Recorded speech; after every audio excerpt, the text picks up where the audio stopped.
আওয়ামী লীগের সাথে দোসর বা তাদের সাথে ছিল সে বড় পদের, ঠিক আছে, আমাদের কাছে তথ্য দেখ, ইন্টেলিজেন্স দেখ, আমরা এগুলো যাচাই বাছাই করি, অ্যানালাইসিস করি, আমরা এটা ব্যবস্থা নেব। এবং ইতিপূর্বে যেটা ঘটেছে এরপরে আর আমরা করতে দেবো না।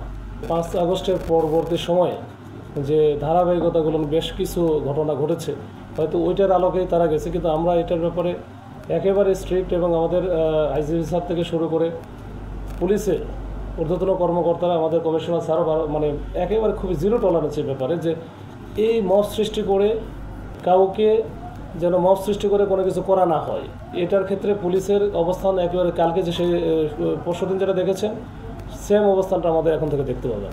এবং ইতিপূর্বে যেটা ঘটেছে এরপরে আর আমরা করতে দেবো না, সে যেই হোক।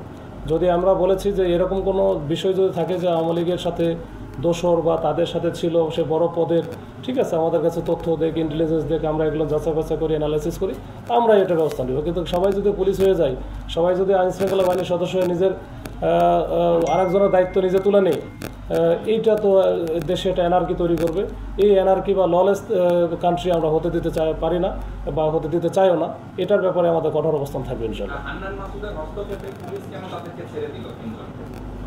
এটা হস্তক্ষেপে না, এটা যতটুকু আমি বুঝেছি যে যেহেতু ঘটনা সংঘটিত হয় নাই, হয়তো ওই ঘটনায় আমরা হয়তো মামলাও নিতে পারতেছিলাম না যে কোন মামলায় বা কী ধরনের কী বিষয় নেব, ওই জন্য কিন্তু তাদেরকে এই বিষয়গুলো বলা হয়েছে এবং লেখার সময়ও দেওয়া হয়েছে যে এটা লাস্ট টাইম, এরপরে যেন এরকম কোনো ঘটনা কেউ না ঘটায়। এবং এটা যে আলোড়নটা সৃষ্টি করেছে, আপনারা সাংবাদিক ভাইয়েরা আপনারা যে ভূমিকাটা নিয়েছেন, আমার মনে হয় এটা হচ্ছে একটা মেসেজ চলে গেছে এবং এটা বড় একটা মেসেজ সারা বাংলাদেশে।